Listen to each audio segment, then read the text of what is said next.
outro. So thanks, Kai, for joining today on the podcast from a people perspective.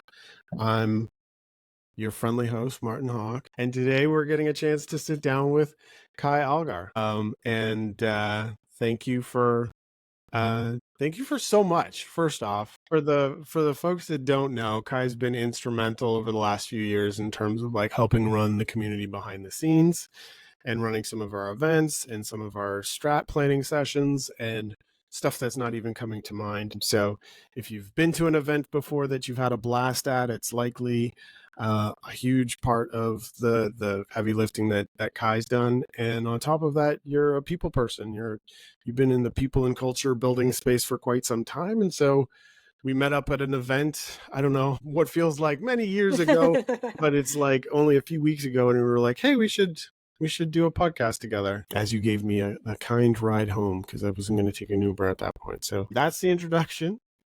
Nice. Welcome to the podcast. Thanks. I'm happy to be here.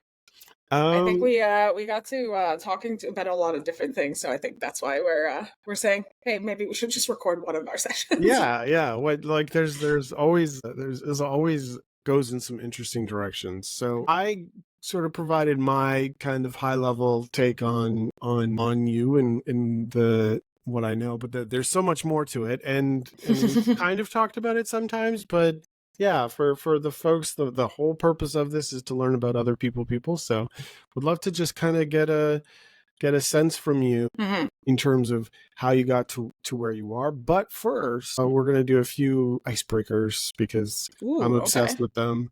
And I've managed to remember that off the top of my noggin. So I'm really proud of myself. Let's just say, I always put a weird scenario here for this. So I'm just not going to do it. You can only listen to one album for the rest of time. Oh, you're catching me out. I'm really bad at music.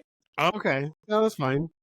I can't necessarily like claim an album, but I think for me, I'm like really into a little bit like indie and like Motown and that kind of vibe of like kind of a little bit chiller.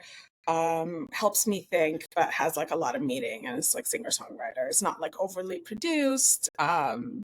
So like what's like Imagine Dragons, for example, is like something I really enjoy. Nice. Imagine Dragons is a go-to. Yeah, it's a pretty good go-to for me. Nice. Like right now, Beaches, because they're Canadian, Torontonian, really into them. Nice. And yeah, singer-songwriter type stuff as well. Cool. Nice. All right, next one we've got, midnight snack. What's your go-to midnight snack? I have like a sweet tooth.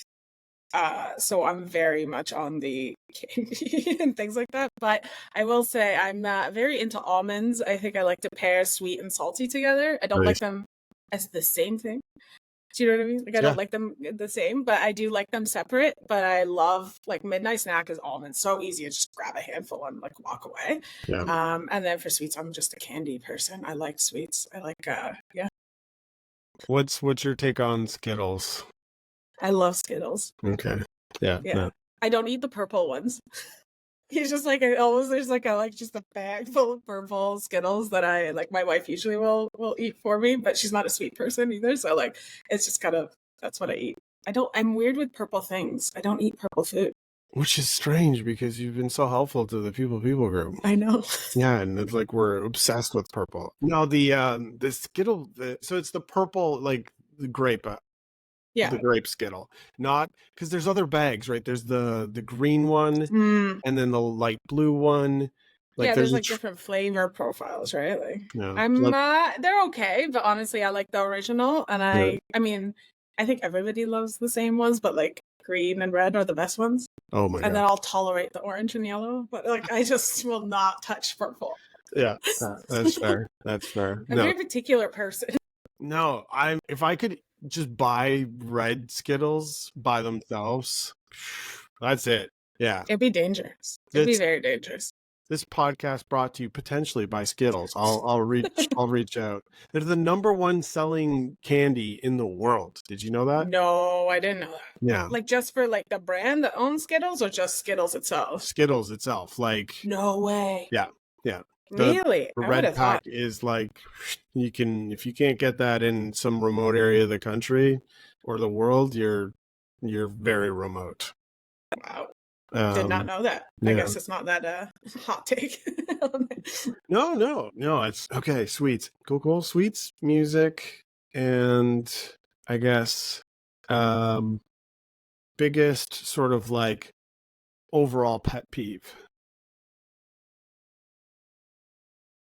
or like Right? ridiculous pet peeve. Like this shouldn't bother me, but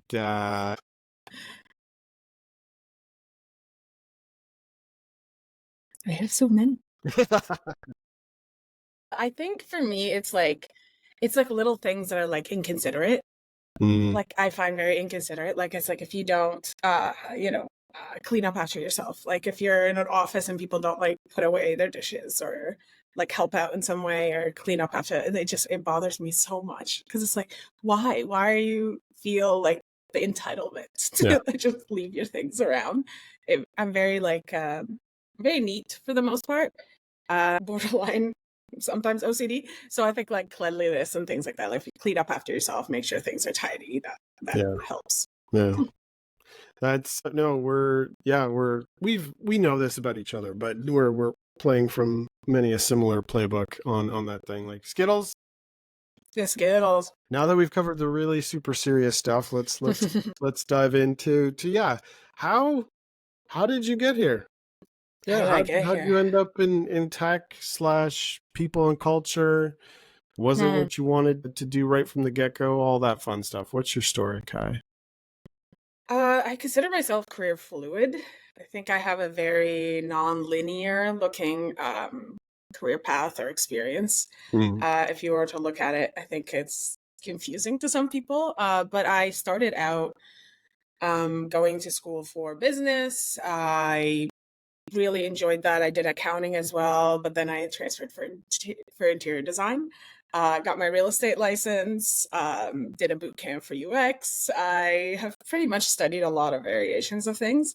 And I would like to think of myself as just kind of like a lifelong learner, just always kind of going after more knowledge, diversifying my knowledge in whatever skills that I need to kind of upgrade in. I would say that I'm a generalist and think that is the best way to describe me as a person. After doing things like recruitment, I decided I wanted to go into tech, and people and culture was a really big piece. I'm very passionate about, workforce, labor rights, organizational design, how businesses really function. And I lean heavily on the strategy aspect of business. And so I've done consulting. I've led as a people and culture lead in a couple of startups as well. And overall, I would say I'm kind of the kind of person who's like kind of been preparing myself for the next phase of economy. And I'd say the next phase of economy is very adaptive and very flexible. And so I think generalists are the right way to go. And so I've been just building my knowledge in that way. You're not scrambling to figure out what the new world of work is shaping to look like. You've been kind of living that life since day one. Yeah, I think we've been told that the future of work is going to change. We've been told that everything's going to change. We have demographic changes that are happening, especially in Canada. We have so many things that we were told since we were kids, I think, that we just didn't. It just seems like nobody's doing anything about them. So I have taken it. I don't fit in a box. And so I've always knew that I won't fit in a box. So how do I diversify myself as much as possible so that I can kind of be adaptable for the next phase of it? I think like we had industrial economy and then we had the knowledge economy. And I think we're entering an adaptive economy. And so all those things that I built up that maybe didn't work in the workforce, I didn't find my fit in a lot of places. I had to struggle in that way. I think now it's kind of coming into fruition because I'm starting to see the change. I'm starting to see that, we knew the world was going to change. We knew the future of work was coming. It just doesn't seem like we've built anything for it. And I think it's really kind of a shame because I think we had ample warning to slowly transition, but so far what I've seen even today is a lot of band-aid solutions, a lot of new tech that's not really new. Mm. AI models being used for things that you don't really need to use an AI model for. It just feels very confused, is what I would say at the moment. But I think this is growing pains. I think we're going to see a huge shift in the way that we work. And it might not come this year, it might not come next year. But I do think in the next 5 to 10 years, we're going to see major, major shift of what is a productive company.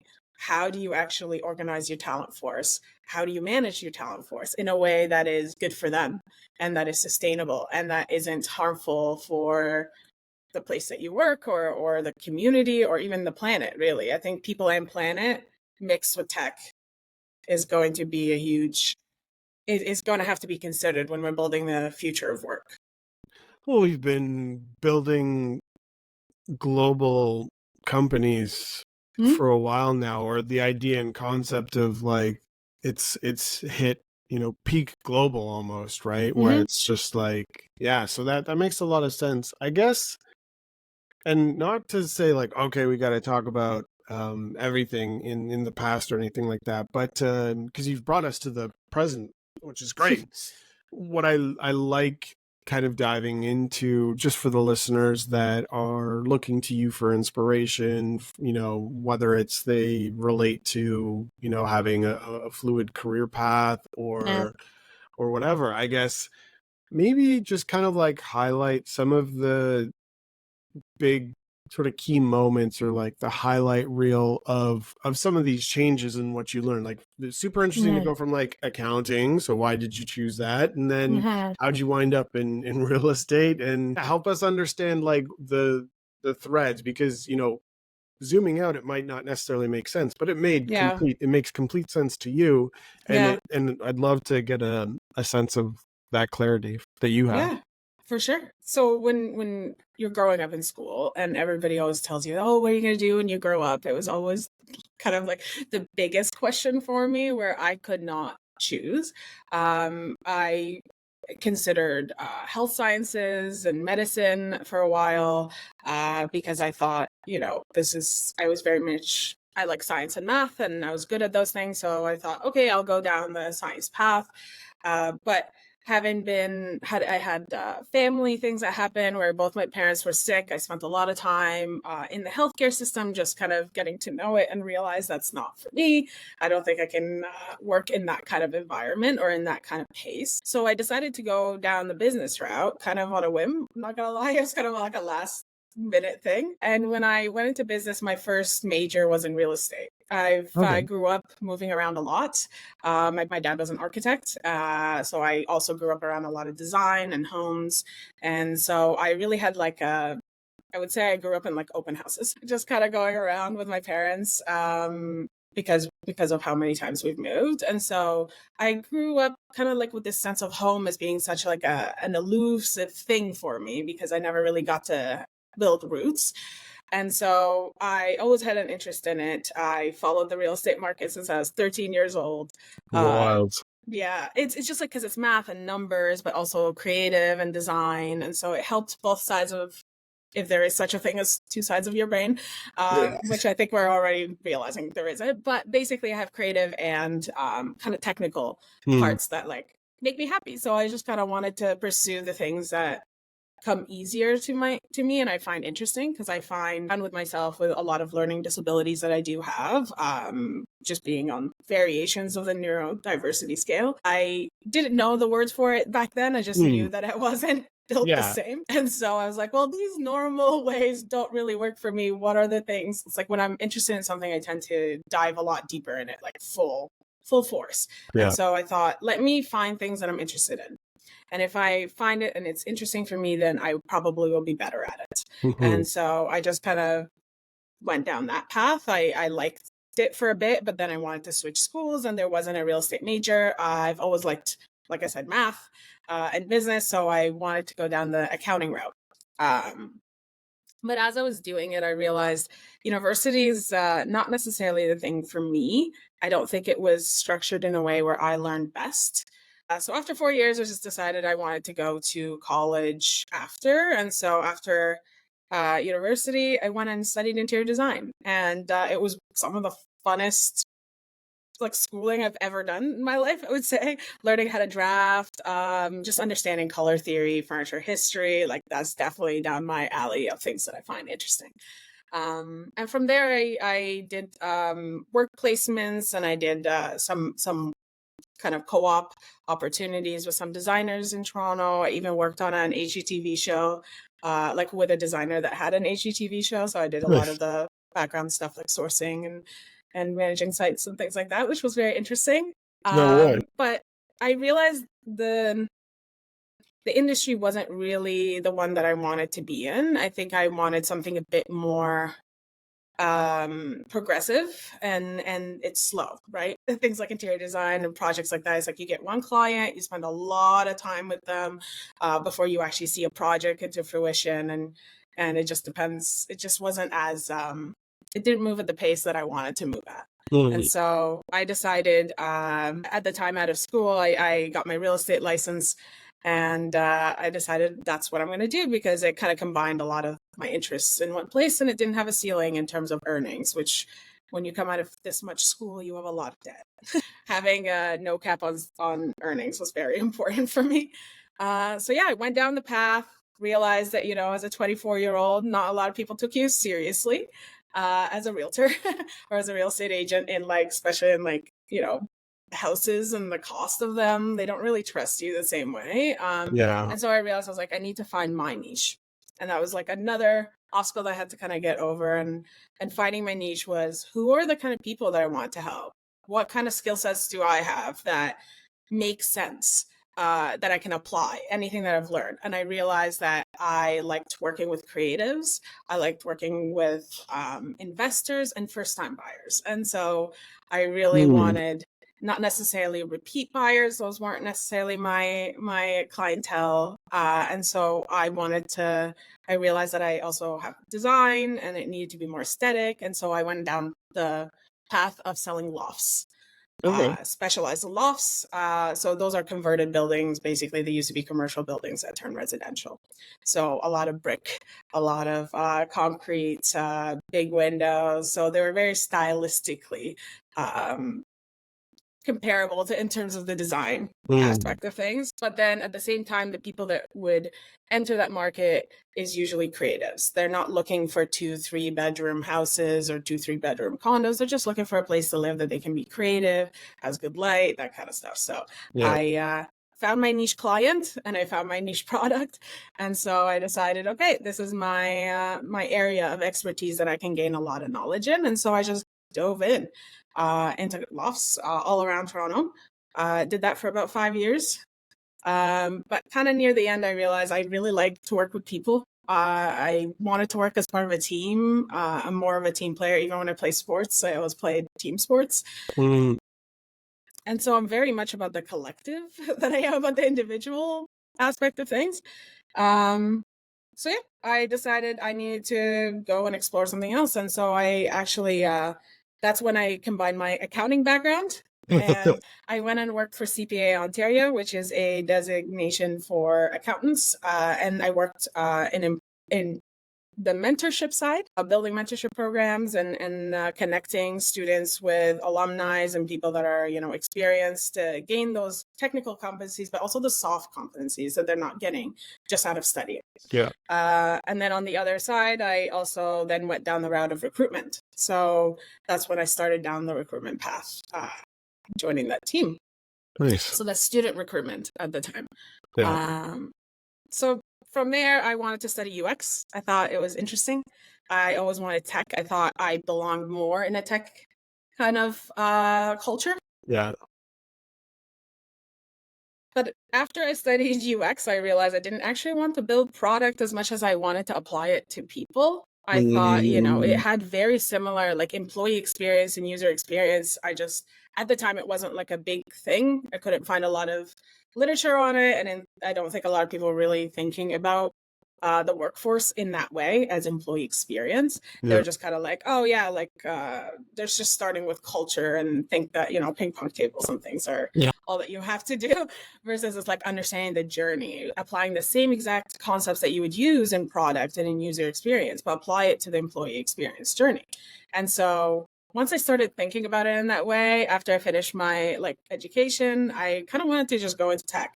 And that's when I started, that's when I jumped headfirst into tech as employee experience, office management, whatever. Because with tech startups, you basically take on whatever is available. Yeah. And that's where I started to realize that in a startup environment, all of those generalists, all that random stuff that I have played so well as a combination, because when you're in a startup, there's so many things to be done and you don't really know. It's not like it's like adjusted into like perfect roles, but you just go in there, and as you grow, you see opportunity and you decide, oh, this is actually a path I want to pursue more. This is more what I would like. And by working with a small startup, I got a lot of opportunities to try out all my experiments, to really figure out what works, what doesn't work, why doesn't it work, how do you organize teams, how do you become more strategic in your thinking, what are the pitfalls and the failures that we are going through, and how do we learn from them. And having that kind of adaptive, constant learning really allowed me to start kind of opening my horizon to understand niche wise, what is it that I wanted to do? And I've always felt very strongly about the workforce labor, like kind of the workers' rights, how we work, how do we build equitable models that, allow other people to have as much joy from their work as much as I get joy from my work. Because that's really what it is. I enjoy what I do. I don't do it because I have to do it. I don't do it because this is the only job I can have. I have set myself up with a lot of skills that I can honestly go in a lot of different directions. And that gives me security. That gives me a lot of stability. And so with that, what do I want to actually do? And that's when I decided to go and create sort of like a little consulting firm of me, where I built programs. And I built a lot of programs around strategic thinking, about design thinking for businesses, small businesses, entrepreneurs, but also, leadership teams that aren't aligned. How do you align? Because I think there's a lot of unproductive leftover bits and pieces of how we do business from old models that don't work anymore. They haven't been adapted. We're still doing things as if we were factory workers. We're still doing things as if it's just the knowledge industry and the knowledge is king, and that we don't have access to all the information. We all have access to similar information and similar tech tools. So then what is it that we need to do going forward? You need to think differently. You need to plan differently. You need to just adapt. And so that's sort of what I've been concentrating on, is mostly research and development of these new models that I think will help businesses really grow and thrive in the future. Sort of future-proofing, helping business future-proof themselves, making the assumption, the pretty very correct ones, because we see it already right now in terms of companies and businesses and organizations are always slow on the uptake of new trends, and so there's a cost to the business for not doing that. Before you mentioned a few, that there's so many threads that I could have gone here, which is awesome, and thank you for that. I can only imagine how exciting it's must been for you to be able to check out all those different industries. And I think in terms of comparisons to people that do the opposite of that, and they're at one company for a really, really long period of time, and there's merit, and there's merit to that approach, and comfort to that approach, and just a preference to that approach as well. So I'm not saying one's right and one's wrong. It's just that there's two interesting directions there. I guess the thought that came to my mind, I have a million questions about lofts, but I'm just going to save that for later because I love lofts, and I live in a loft now. I could, but this isn't the loft podcast, unfortunately. Okay. I do have questions on that front. The the piece that's interesting to me, I guess, if you could do it all over again, and I similar to you, I feel like I've got a pretty like we both have, you know, different levels of neurodiversity. I've got ADHD, and we've talked about that as well. And the career path of someone with ADHD kind of looks scattered, so that I can relate to. I guess the one thing that I say is, like, I don't ever really regret the path that I've gone down. So that's not the question, because I'm not trying to elicit that. I guess, like, for people that the thing that I've learned, and this is a really long way of asking a question, so forgive me, but the thing that I've learned is that by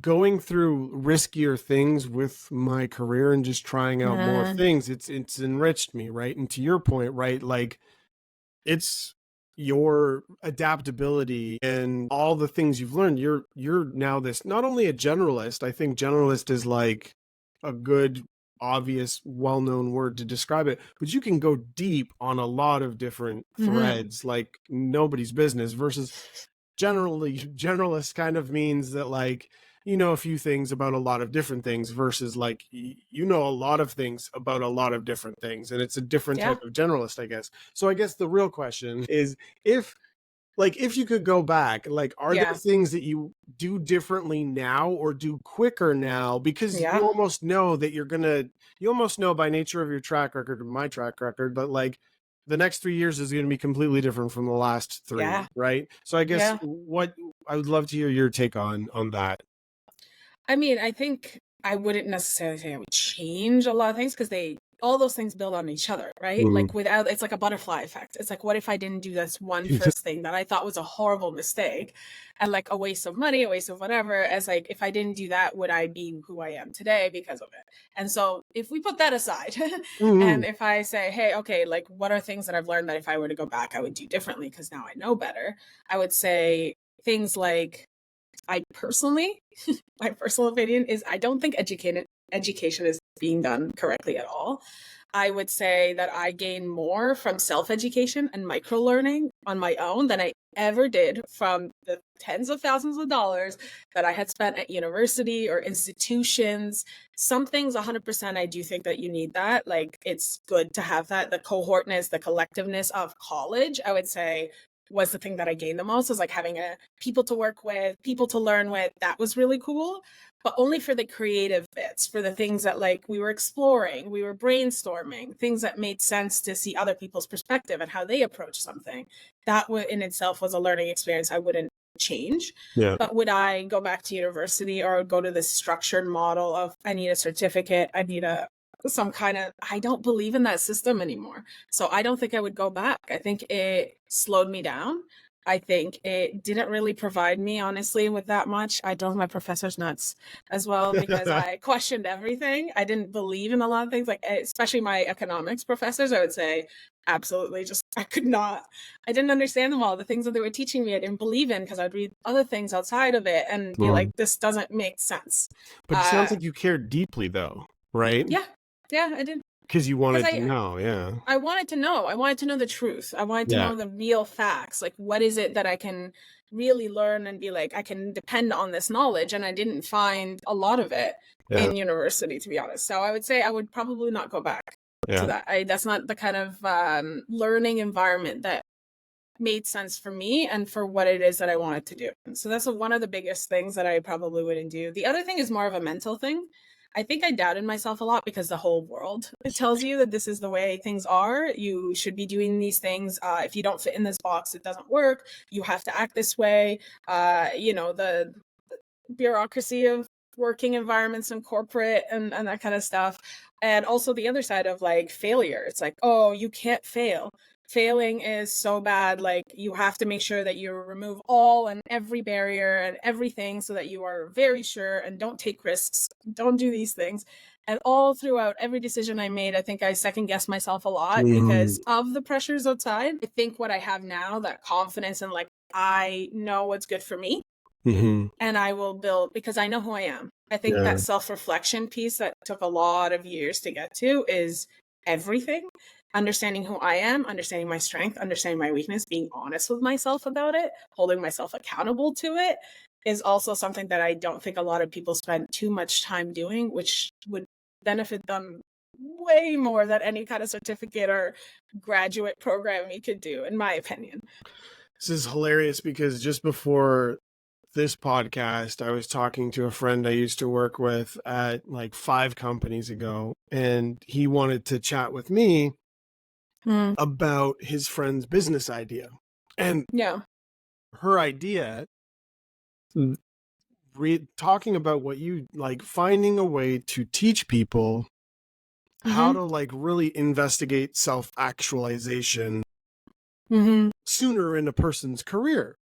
And he was just looking for my like high level take on it. And so I guess it's funny because like it's similar to what you were just talking about, right? Like this idea of trusting yourself and really doing the work, and it's wild to me how little that is taught in school, right? It's more just prescriptive of like, this is how things are done versus how do you get things done, or what are like, yes, you can have interests in basically like academia or applying yourself, right? Like if we bucket into like there's applied and academic, and those are like those are the 2 buckets. I guess this podcast definitely not brought to you by a university or a college. No, they Definitely would not brought to like you us by very much. Skittles, which is awesome. But I guess no.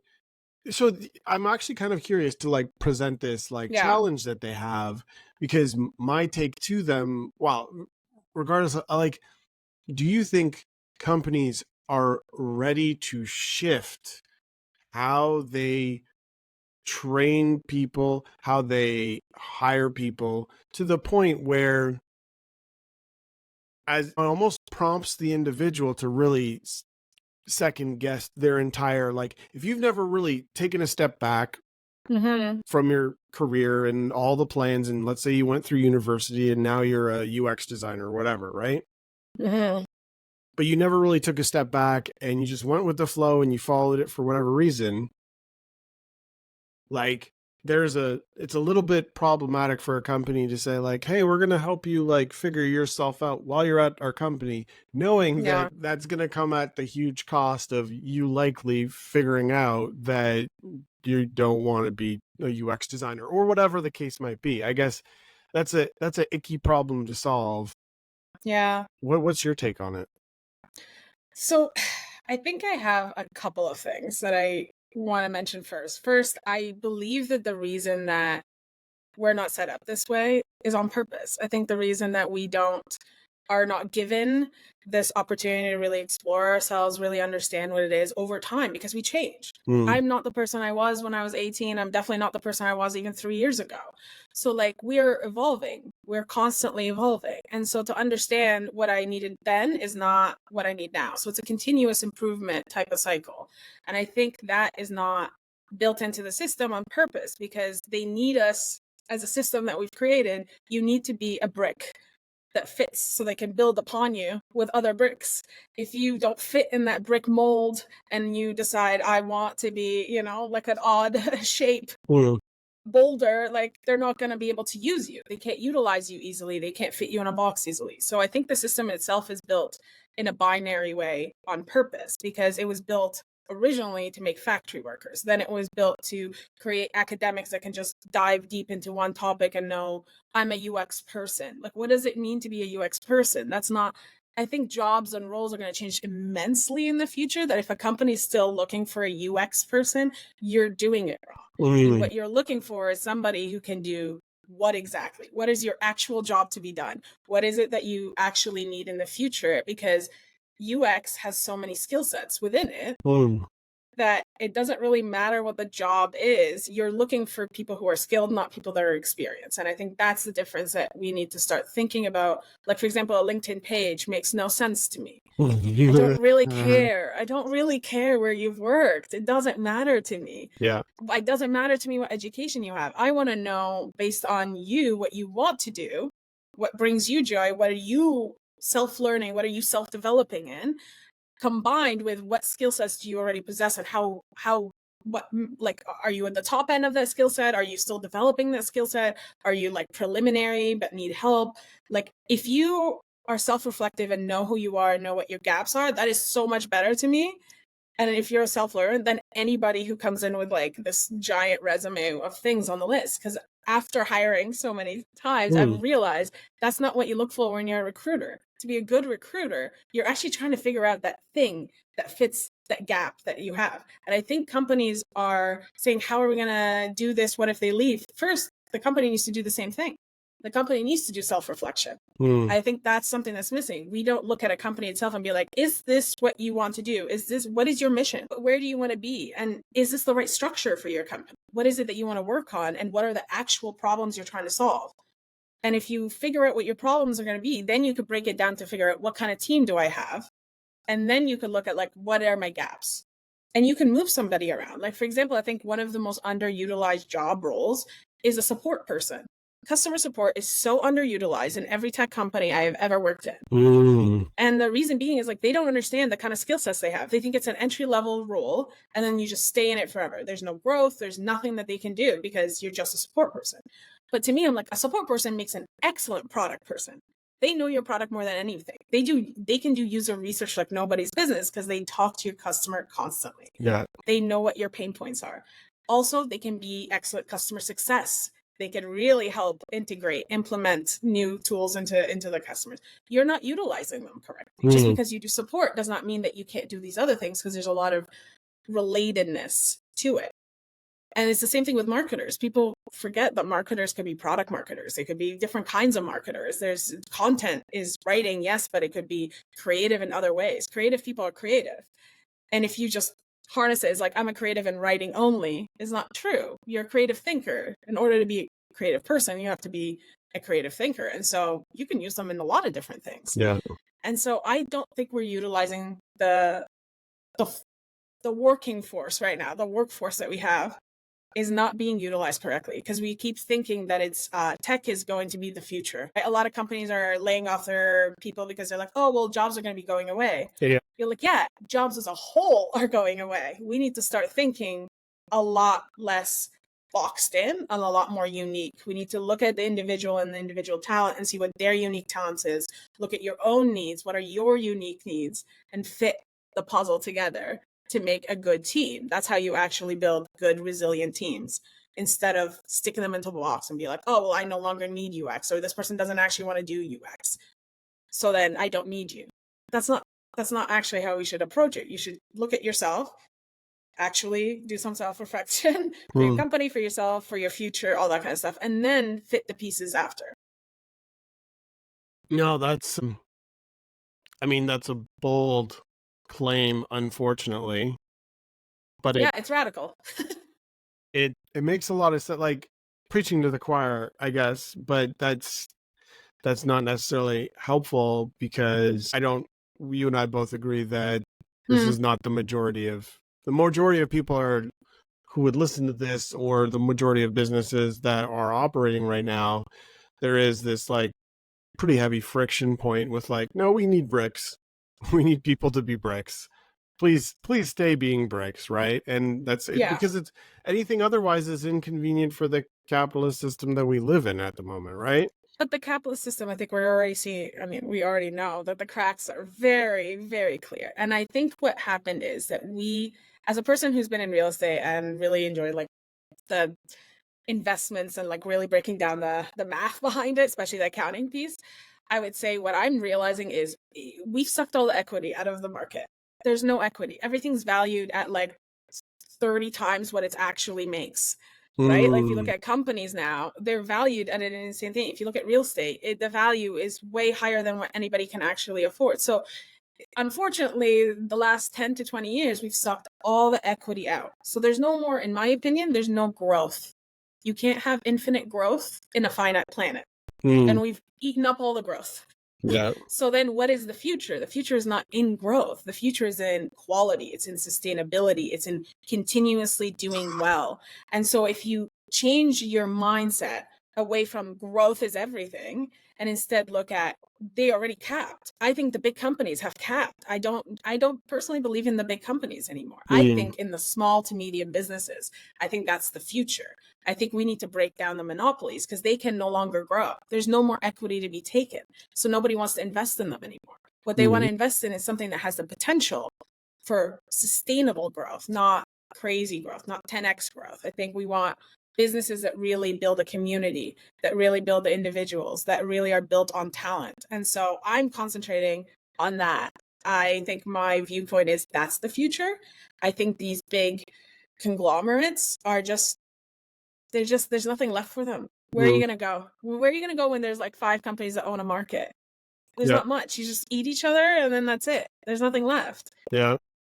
So like, why would I invest in something like that when I can invest in local, I can invest in young, small businesses that actually have potential that could be built correctly from the start? Because I think we have a systematic issue.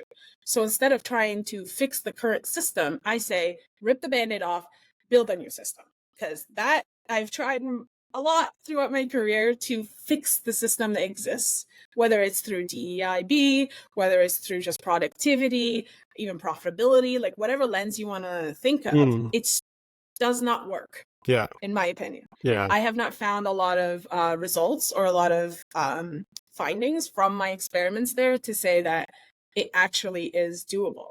What I do see as doable is these small businesses being built correctly from the start, or small businesses being able to be agile enough, flexible enough to actually adapt and change the way that they do things. So when I talk about like, look at it in a different way, let's do self-reflection, let's break down our business and actually rework how we work, the ways of working, how you're structured. To do that, you can't do that at a 1,000+ company. It does not exist. Like it would be too chaotic. Too many things would be missed. There's too much bureaucracy, in my opinion, at that point.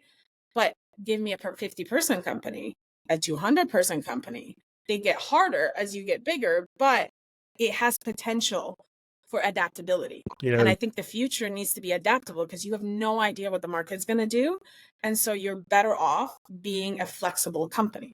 And the only way to be flexible is to build flexible, is to build with all these equitable models built into the system so that you don't have to keep figuring out every Band-Aid, every thing. Like, let's just fix the issues that we know already exist so that we can operate in a way that's actually sustainable and scalable. And I think that's the issue with the scalability of bricks. You think that's why we need bricks, because we need to scale. You're like, you can scale at your own level. I'm not saying don't scale. I'm saying this system does scale. It just needs to be built correctly to begin with. Yeah. And you have to have a commitment to it. Yeah.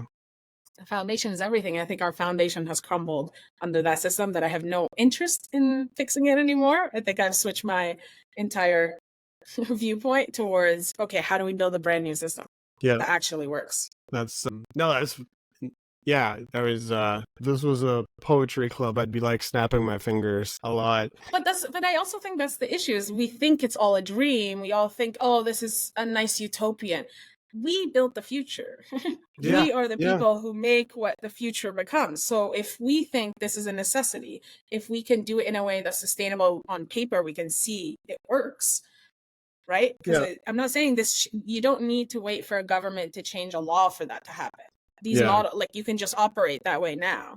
It's as long as you're still thinking, how do I still make sure that people are paid well? How do I make sure that this is profitable? How do I make sure that all of these things are still part of it?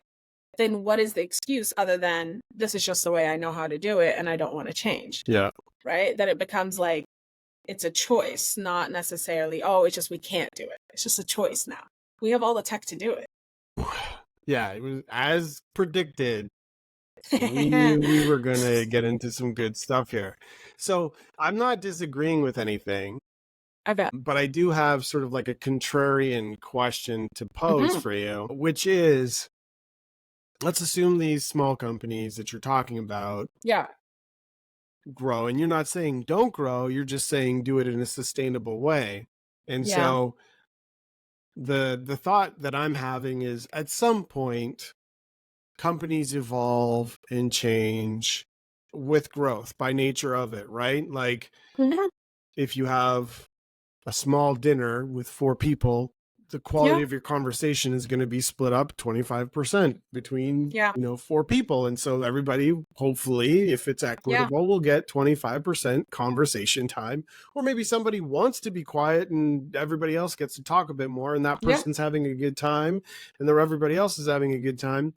But you add 100 people to like this dinner party and you get 5 seconds of conversation with like 20, 30 people, and you don't really get to dive into any conversations. And I'm clearly like projecting like a thing that bothers me about social interactions, but it's the same thing can kind of be applied to a company, right? And so no matter like if a company infinite growth, let's assume that it's not, right? Because it isn't, but It isn't.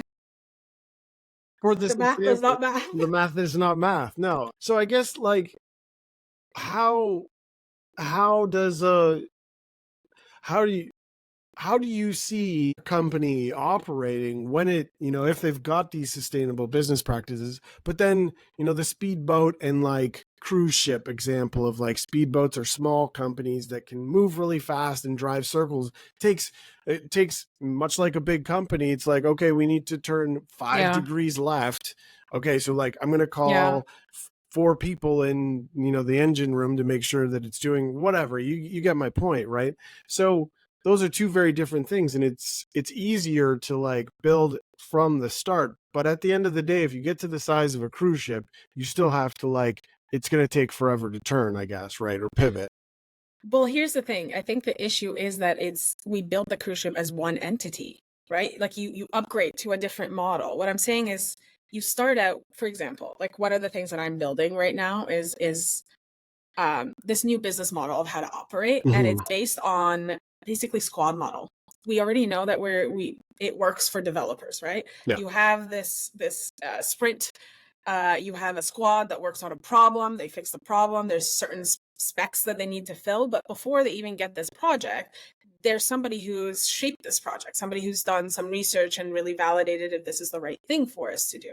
So instead of having a ship, basically I'm taking a bunch of speedboats and attaching them to each other so that if you do need to change and pivot, you could send 3 speedboats down that way to start to see if this is the right path for you. And then you slowly integrate by moving the pieces over instead of being one giant conglomerate that only works because it's centralized to one entity or one leader or one person. I don't believe in also like the centralization of power. And so I think that's the issue, is because you have all your decision making, all your really the power, everything is conglomerated into like one entity. It's like a set of C-suite that make every decision for the whole company. That's not a adaptive way to work. I think we need to dissolve the hierarchy and we need to do it in a way where business operations are run a bit more flexible, but standard and equitable. So I believe in an employee-owned model for companies. So basically an employee ownership trust of 51%, right? So no matter what happens, the employees will not get screwed because they have 51%. So like they always have like veto power basically for anything that would be bad for them. And I think this is kind of like an alternate to unionization a little bit, but like also it's a great way, instead of, trying to figure out how they're going to grow over time, their retirement funds and things like that. It's like they're actually getting a piece of that labor back to them. They're getting to own their labor in a certain degree, and it allows the people who are founders to also exit, right? You get to exit a portion of your equity early, so that you can not have to sell to a bigger company. Yeah. Right. And you get to exit out some of the equity that you have in the company by giving it back to the employees and being paid out that way. And so I think if you build it that way, and the way it's structured is in more squad models, where some people have the job of being strategic and coming up with that roadmap, because that's just the things that they like to work on. And then you have people who like to build. Those are the people that change. So you're always in a cohort of some kind, so you get that small knit environment where you get to work with people, but you also have the flexibility to work with different kinds of people. You're not always stuck in the same model with the same people. This whole manager hierarchy is also not something I believe in anymore, because I don't think managers are equipped correctly for the job that we put on them. I think middle managers No, are no, no. expected to understand human behavior, understand L&D, understand recruitment, understand project management, and on top of it, understand the hierarchy, strategy, all those things that like they have to do. But also in today's world, you can see a lot of the middle managers is what's being laid off from companies because they realize they don't need them because they're not actually producing anything. They're there to deal with the bureaucracy for the most part and to fill in gaps that they're not equipped to fill. We spend so much. I think the leadership training industry is like trillions of dollars large because it's based on trying to teach them everything. And human beings can't, like, people leave jobs not because of the job, they leave it because of their manager. So then my question is, why are we managing people so poorly? It's because we're equipping one person to do everything. That doesn't make any sense. So I think decentralizing just the way that we work, the hierarchy, how we do performance, how we measure things is the issue. The reason we have to do these giant performance reviews, these engagement surveys that take up so much money and so much effort, honestly, I don't see them showing a lot of like something that is tangible value that you can say, oh, I got that from this performance cycle. Yeah, they're exercises that a company goes through, and then the intention and the hope is that you extract what you need from it, but then work happens typically, and then you just have to power forward, and they're like, boy, it's going to happen again in 3, 6, 12 months, and then what? And I will say the assessment piece is where the most like biased, inequitable things that happen in a workforce, like when we talk about DEIB, a lot of it happens in that assessment piece, is we're assessing people incorrectly because we're assessing it based on arbitrary things or biased things or gut feelings or how they talk in an interview. Like, why does that matter? Why are the things that we are looking for when we hire actually matter to your business? And I don't think we're looking at the right things. We're not hiring for the right things, and we're not allowing people to shine in their own way and be able to judge them actually fairly. And the only way to do that, I think, is to decentralize a lot of the ways of working that we do. I don't think people need managers. Yeah, no, and to your point, like there's a bunch of problems that one could foresee. If you told somebody who's been managing people for a long time and become good at management, in a corporation, they might have feelings about this, 100%. about this thing. But in terms of, I guess, getting to that point, having employees, that was the interesting thing that I took from this is just, if they've got equity, right, and it's 51%, then you've got a scenario where and it's very different from, I think, your traditional startup model, because there's probably a lot of areas or people who are a little bit jaded in terms of, especially in Canada, when it comes to like equity, right? Because it was the carrot that was dangled in the last, 5, 10 years. 10 years, for every employee, like, oh, you get equity. And like, yes, there were some people whose lottery tickets have definitely paid off. Yeah. But, and that actually probably made the problem worse because everybody would look to that, 1 out of 10, 1 out of 100, 1 out of 1,000 people that they know and be like, oh, so-and-so was at XYZ company and, it blew up and they got equity. So I want that. And it's going to happen to me because people, you want to think the best outcome. But if it's baked in from the beginning and it's done in a way that, to your point, right, probably scary for founders and very scary. The traditional model to a certain extent. It would be interesting to play out and see and why not experiment with it. I guess you've done a ton of research on this to get to this point. Do you have examples of companies that have like gone down this path that stand out to you that are sort of like inspirational like businesses to aspire to like take on this different model that folks can kind of wrap their heads around, or is it more of like a thesis and I think like their employee ownership like trusts are not new. They exist all over the place. They can exist from construction to manufacturing, not just tech. And so I think there's a lot of people that are already doing it, but are they doing it in a way that I think is fully equitable? No, I think that's just one piece that they've added to their company. Do I know one company that I think, oh, there it is, we just copy this works really well? No, unfortunately, I don't think that there's one existing.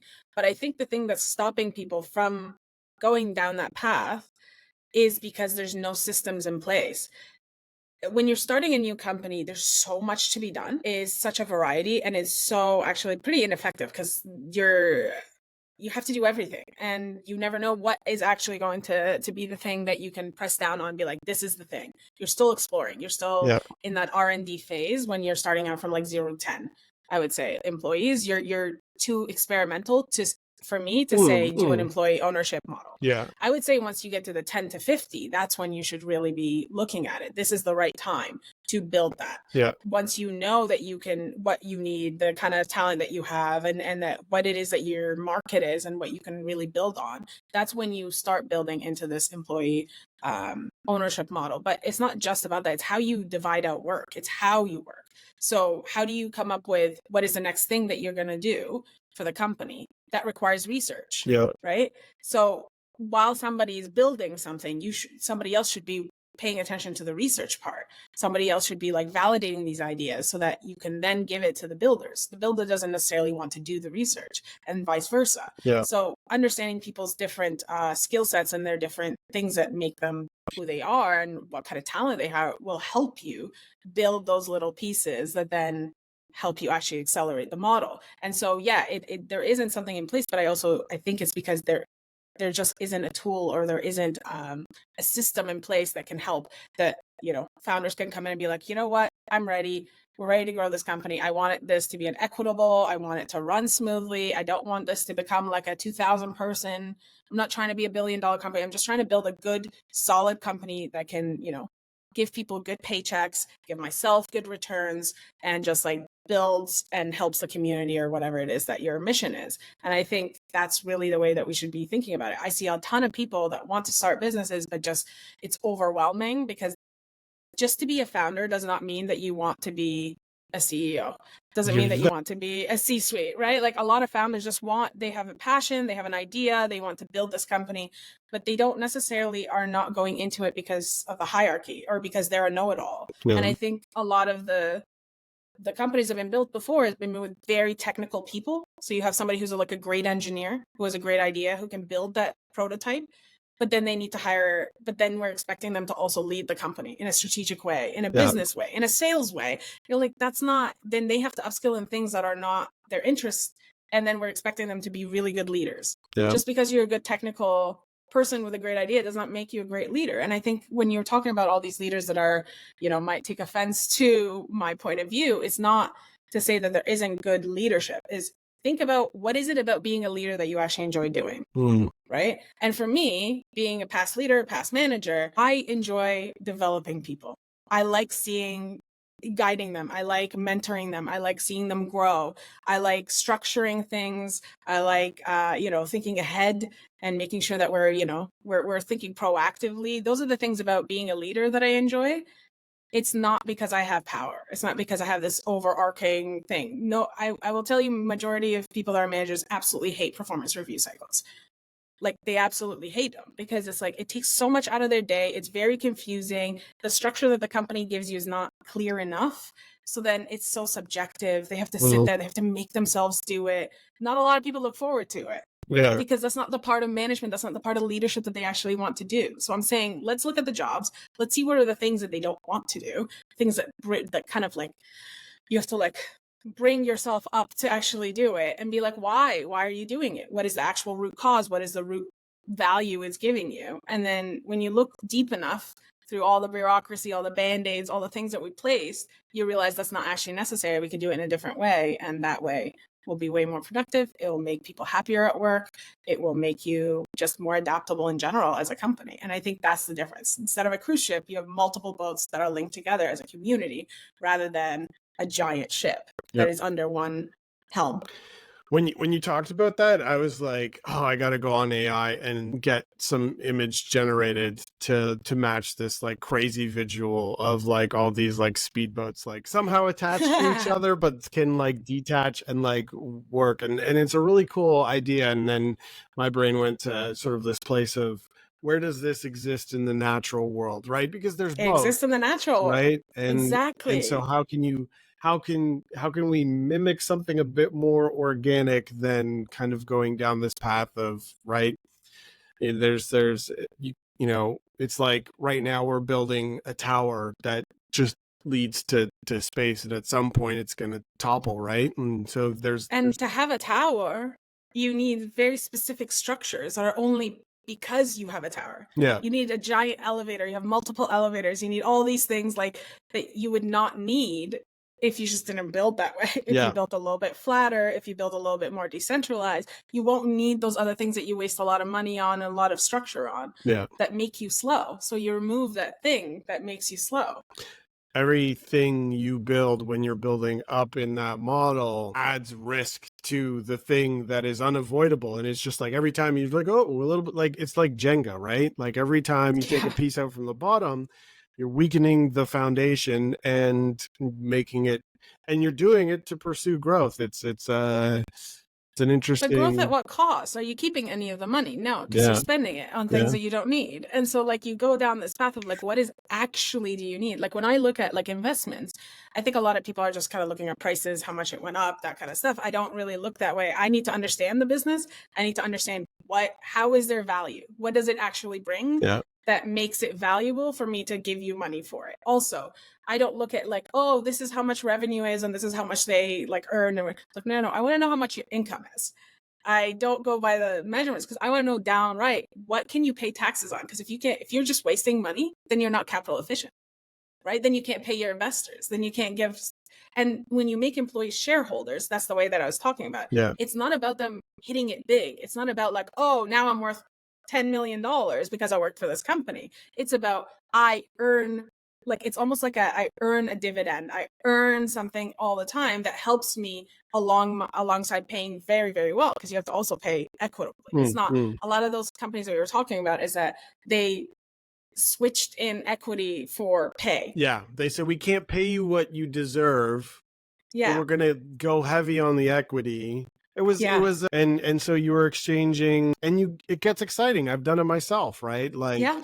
I sacrificed earning potential, direct, Mm-hmm. immediate earning potential for potential future earning potential because Mm-hmm. I believed in it, and I got caught up in like, and it happens to you once and I've seen other people, but for a lot of folks, they're not in that position to make that risk. And the way Mm-mm. it was being done at that time was questionable to say the least. I think one of the things that that stands out in all of this, and I know I mentioned companies previously. The one thing that came to mind is like, and I don't know, like there's a plumbing company. It used to be a client of mine Mm-hmm. when I went out on my own as like a recruiting consultant the first time, and they they're a plumbing wholesaler, MCO, right? Yeah. And check them out. Check them out. They I don't know that they do like the whole 51% piece, but in terms of, and to your point, right? The companies are out there. They've been doing like this is a plumbing company. It's not in tech. Yeah. It's not a sexy business. They sell plumbing No. parts for homes and construction companies and all that fun stuff. But it's so interesting to it's when you say culture, right? Like this company has a culture. Their culture was so different. And it was like, this is both in the before times. So like I was a consultant and I sat in their building and I showed up to work every day. I just wasn't an Mm-hmm. employee. But they spoke, you could feel a sense of ownership from everyone. Yeah. That was different, right? It wasn't the like band-aid solution. It wasn't the magic solution to company problems, I would say, No. but they did it in a really good way. And Yeah. again, not perfect, but they're definitely like an interesting, like I think BlackRock, they they own like a significant portion of the business, and they're an investor, and they're one of the largest investors in the world. So they have HVAC, they have plumbing, they have all these, they have an electrical division all tied together, but they all speak the same language when it comes to these unique aspects of how they operate as a business. And because of that, they're stronger in a way that like is actually confusing for their competitors too. So there's like an interesting play where like the competitors can't compete with them just No. because they operate at scale, but in such a different way that you're like applying tactics that just are meaningless because of how they operate. And it's a really interesting thing to like Yeah. see and play out. Yeah, and I think that's like the measure there. I'm not gonna say I advocate for like BlackRock or any of that. Again, like I'm very opposite of giant corporations coming in and like owning the market. But I will say that like this idea of the culture is based on really respect, like all these values that we try to do as people and culture person. You have a set of values and you try and get people to live these values. And one of them in one of the companies I used to work at was Vengeance. It was like, own your job. And so to own your job, you have to think about it as like, I own this task. I am an owner of this, of my work. And so I get to decide and I get to do the research and I get to figure it out. And so to understand that and like that ownership piece comes very differently when you actually own the business. And I don't mean in some like arbitrary equity RSU something that you get down the line at some point, but in a way where the business actually treats you as a shareholder and isn't trying to spend all of its money on growth. It's trying to be sustainable. And so when it's trying to be sustainable, people actually see the fruit of their labor back to them. And when they start to see that, you want to talk about all the engagement tools and the things that we go through to get the workforce to care about their work. Nothing's going to make you care more than if you actually are invested in your work. Yeah. You see the fruit of your labor. You actually get to decide to a certain degree what direction to go to if need be. You're valued as a person because you know that you're valued, you're listened to. And so these things come naturally when you build a good foundation that is already built on this equitable model, is already built. So you don't waste as much effort on all these extra things to try and get people to align, and they're aligned because they know what the purpose is. You all agreed on it. It's very simple. I think we overcomplicate business to allow us to give all this hierarchy. Yeah. Yeah. But if you simplify the business, you actually end up with a much better, more cohesive, competitive business. Because I think the idea in the future that tech and AI is going to replace jobs and is going to be how we're going to do work is kind of silly, because it's like, if you have access to AI, your competitor has access to the same tools. So if you all have access to the same tool, what is your competitive advantage other than your talent? You can't replicate talent. People are unique. Every single individual is unique. Twins are unique. So then you can't possibly, that your winning formula is your talent. Yeah. And I think we're doing it completely wrong. These companies are going backwards, thinking that I'll just cut my talent. Like, we've been in recruitment. We know the cycle. They fire the recruitment team because they think they don't need it. And now the market is great. And I'll just fire people and that whatever. And then all of a sudden they're like, oh, we need talent. And then they hire back the recruitment team and they ramp up recruitment too fast. It's just like a cycle of, you obviously don't know what you're doing and you obviously don't know what the long-term vision is here. And so I don't think leaders in all companies are actually very good at being visionaries or very good at actually seeing the mission and seeing the market for what it is. Yeah. I think it's a lot of like, status quo, this is what you do, so I'll do it. Oh, I don't look good on paper, so I'll just fire staff to cut my expenses, instead of actually realizing why is it that your business is not doing well in the market. Yeah. So I think like the idea of like talent being this extra thing that's throwaway is so silly and will bite them in the butt down the line, because talent is your competitive advantage. Yeah. That is literally it. And if you enable your talent well, if you manage your talent well, if you compensate your talent well, you're going to win. That is the recipe for winning. Yeah. And I think whatever winning is to you, to me, it's not an abundance. It's not a crazy amount. It's just, I like to build. And I think a lot of founders have ideas and they just want to build those ideas. So allowing them to build this in a way where other people are actually engaged, understand the mission, really want to do well, because then they do well, allows people to also switch jobs, learn in different ways, build their own adaptability, their own generalist knowledge. And by the way, just to be a generalist is not just flat. generalists have spikes. We have spikes in certain things that we're like, we go really, really deep in them, because I'm sure for you as well, like we go really deep in things that we think are interesting. Yeah. But we don't necessarily go into everything. We just go into the things that we find very interesting. And all that generalist knowledge connects in a way that makes us great conductors, Yeah. is the way that I would call that job description of the future, is a conductor. You're good at seeing all the different pieces. You're good at problem solving. You're good at pattern recognition. You're good at organizing, various people, connecting the right people to make the future actually work, to make the wheels turn. Yeah. And so I think generalists are going to be huge asset for a lot of companies in the future, which in the past they weren't. They were always kind of ostracized and not given opportunity because they're not specialized enough. You've clearly thought about this a lot, and it sounds like you're taking the approach of being the change you want to see in the world, in terms of like, well, to your point, and I really liked it, where it's like, we don't have to wait for a particular law to change, or we don't have to wait for a particular style or flavor of government to be in place. Like, the stars don't need to align.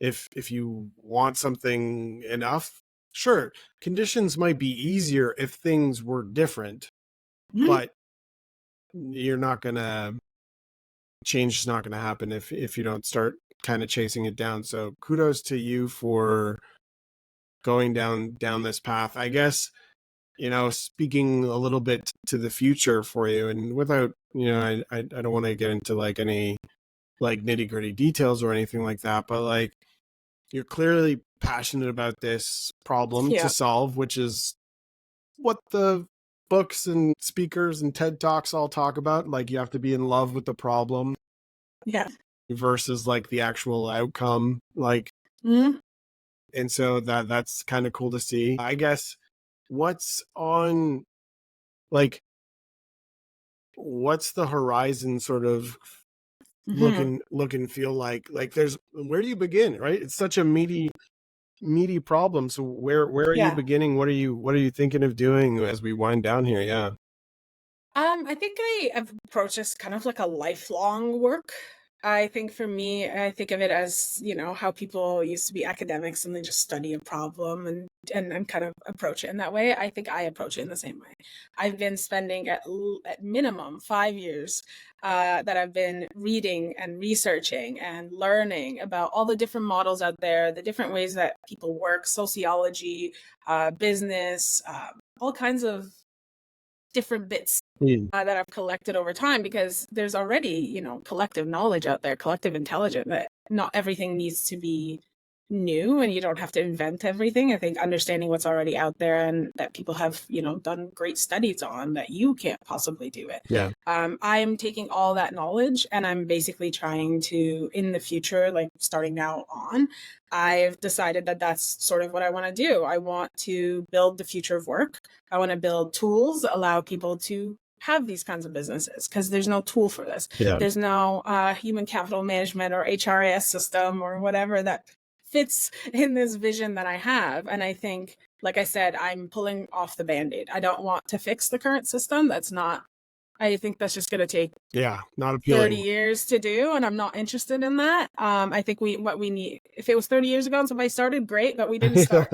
So we've got a finite amount of time ahead of us, and I think the best way to do it is to enable the current people, the current market, the current companies that want to make that change, enable them to be able to do that change. And I think you're going to see in about 5 to 10 years, you're going to see that fruit show up in the market for what actually does well in the market. If you see it any time in history where we've had bad economic downturns, 2000, 2008, a lot of the companies that we now use and that were very, they're huge right now, and have eaten up the market, are ones that started in that time. Born in those years, basically. Exactly. So this is the time to start that innovative, disruptive business that you want to start. This is the time to figure out what is it that you actually want to do and in the future. I don't think people are planning the way that they used to about their retirement. I think we've unfortunately been kind of scammed out of our future to a certain degree. And so people are now like, well, we have a hopelessness crisis at the moment, that you would say, in society, because people don't see a future that they want. They don't see an option. They don't see anything that they can get passionate about, or they can even feel like they can survive on. Like, our minimum wage in Canada is what, 16-ish dollars, and the living wage is $35. Yeah. So when you compare that, you're like, how is anybody supposed to really, and that's just bare minimum living wage. Like, in reality, if you live in Toronto, like, you're looking at like 70 plus dollars an hour in order to like, and also this idea of dollars an hour is like you're trading every hour, which is the only thing that you have a finite amount of. They boiled it down to I mean, in theory, from like a capitalist perspective, they got it right. Like, unfortunately, fortunately, who knows? So then we need a different way. Yeah. We need people to be able to do the things that they enjoy without having to go and get like, pay so much money just because of gatekeeping information, which is what I think university is. Like, they don't want that. We have access to information. We have tools that can enable us now.